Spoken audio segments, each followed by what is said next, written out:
दोस्तों इससे पहले मैंने इसी टाइप की 2 वीडियो इस चैनल पर अपलोड की है, पावर ऑफ डबल ए और पावर ऑफ डबल एस, जिसमें हमने इंग्लिश की बहुत ही सिंपल, बेसिक लेकिन बहुत ही पावरफुल वर्ड को यूज करके ये समझने की कोशिश की थी कि ये हमारी लाइफ को कैसे चेंज कर सकती है। और इसी सीरीज को आगे बढ़ाते हुए आज हम डिस्कस करेंगे पावर ऑफ डबल सी। मैं मानता हूं कि इंग्लिश की ये सिंपल वर्ड, जिसे अगर हम अच्छे से समझकर अपनी लाइफ में इम्प्लीमेंट करें तो हमारी लाइफ पूरी तरह से चेंज हो सकती है। लेकिन एक बात याद रखना कि एक दिन, एक सप्ताह या फिर एक महीना में कुछ नहीं होने वाला है। आपको मैदान में डटे रहना पड़ेगा। आखिर कब तक मैदान में डटे रहना पड़ेगा? तब तक जब तक कि मंजिल घुटने न टेक दे। सफलता पाने के लिए आप क्या करते हो, आप में कितना पैशन है, जुनून है, पागलपन है, ये इम्पोर्टेंट जरूर है। लेकिन इससे भी ज़्यादा ये इम्पोर्टेंट है कि आप उस काम को कितना दिन तक करते हो। Famous basketball player Michael Jordan के बारे में तो आपने ज़रूर सुना होगा, लेकिन शायद उनके फेलियर की कहानी आपने नहीं सुनी होगी। तो सुनिए वो क्या कहते हैं। मैंने अपने कैरियर में 9000 से ज़्यादा शॉट मिस किए। लगभग 300 गेम में मुझे हार का सामना करना पड़ा। 26 बार विनिंग शॉट के लिए मेरे ऊपर भरोसा किया गया, लेकिन मैं मिस कर गया। मैं अपनी जिंदगी में बार बार फेल हुआ और इसीलिए आज मैं सक्सेसफुल हूं। फ्रेंड्स, इतने बड़े फेलियर के बावजूद क्या उन्होंने मैदान छोड़ दी? क्या उन्होंने प्रैक्टिस करना बंद कर दिया? अगर ऐसा होता तो आज दुनिया उन्हें नहीं जानती। दोस्तों, ये इम्पोर्टेंट नहीं है कि आप कितना ज़्यादा काम करते हो, बल्कि ये इम्पोर्टेंट है कि आप एक काम को कितना ज़्यादा समय तक करते हो। इस धरती पर ऐसे ऐसे हीरे पैदा हुए हैं जिन्होंने कि दुनिया का रुख ही बदल डाला है। तो क्या उन्होंने एक दिन में ये काम कर दिया? नहीं भाई, कोई भी बड़ा काम एक दिन में नहीं होता।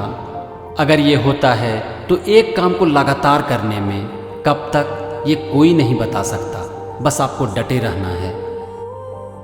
हमारे देश के महापुरुषों ने, वीर सपूतों ने आज़ादी का सपना देखा, जिनकी वजह से आज हम लोग आज़ादी की ज़िंदगी जी रहे हैं। तो क्या वो 1 महीना या फिर 1 साल में हो गया?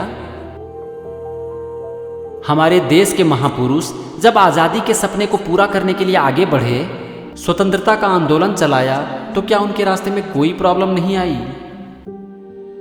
क्या वो मैदान छोड़कर भाग गए? क्या उन्हें पता था कि कितने दिन में आज़ादी मिल जाएगी? नहीं भाई, उन्होंने अपनी जान दे दी, लेकिन रुके नहीं। उन्हें कुछ भी पता नहीं था कि आज़ादी कब तक मिल जाएगी। उन्हें सिर्फ एक बात का पता था कि आज़ादी हमारा हक है और हम इसे लेकर ही रहेंगे। और हम जीते, और आज हम आज़ादी की ज़िंदगी जी रहे हैं। दोस्तों, एक बात आप अच्छी तरह से याद कर लो कि सफलता 1000 काम को करने में नहीं मिलती, सफलता एक काम को 1000 बार करने में मिलती है। महान वैज्ञानिक थॉमस एल्वा एडिसन, जिन्होंने कि बल्ब का आविष्कार किया है, वो अपने काम में हजारों बार फेल हुए। लेकिन उनका एटीट्यूड देखो कि वो अपने फेल्योर के बारे में क्या कहते हैं। मैं ये नहीं कहूँगा कि मैं 1000 बार फेल हुआ, बल्कि मैं ये कहूँगा कि मैंने ऐसे 1000 तरीके डिस्कवर किए हैं जिनकी वजह से आपको फेलियर मिल सकती है। कहाँ से आती है ये एटीट्यूड भाई? एक नॉर्मल इंसान जो कि 1-2 फेलियर में ही घुटने टेक देते हैं, वहीं कुछ ऐसे खास लोग होते हैं जो कि हार मानने के लिए तैयार नहीं होते। चाहे 1 बार फेलियर मिले या फिर 1000 बार, उन्हें बस चाहिए तो चाहिए। ये आती है अटूट विश्वास से। वो अंदर तक ये मानते हैं कि वो जो काम कर रहे हैं वो अच्छा है। वो ये भी मानते हैं कि जितनी बड़ी फेल्योर उतनी बड़ी सक्सेस। अब बोलो कौन रोकेगा उनको? वो अपने काम को इतना पैशन से करते हैं, उनका विश्वास इतना अटूट होता है कि एक दिन उनका ध्यान रिजल्ट से ही हट जाता है। सुनने में थोड़ा अजीब लग रहा होगा ना कि रिजल्ट से ही ध्यान हट जाता है? लगना भी चाहिए, क्योंकि आज तक जो हम लोग सुनते आ रहे हैं ये उससे थोड़ा अलग है। लेकिन ये सच है कि उनका पूरा का पूरा ध्यान रिजल्ट से हटकर अपने काम पर आ जाता है। उनका विश्वास इतना अटूट होता है कि वो अपना सब कुछ अपने काम में लगा देते हैं, यहाँ तक कि अपनी जिंदगी लगा देते हैं। और ये काम बिना अटूट विश्वास के हो ही नहीं सकता। अगर आपको कॉन्फिडेंस नहीं है तो आप किसी भी काम को कंसिस्टेंटली कर ही नहीं सकते।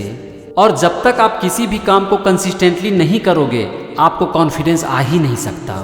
तो बस इन दोनों भाइयों को एक साथ याद रखो और अपने काम को कंसिस्टेंटली भी करो और कॉन्फिडेंस के साथ भी करो।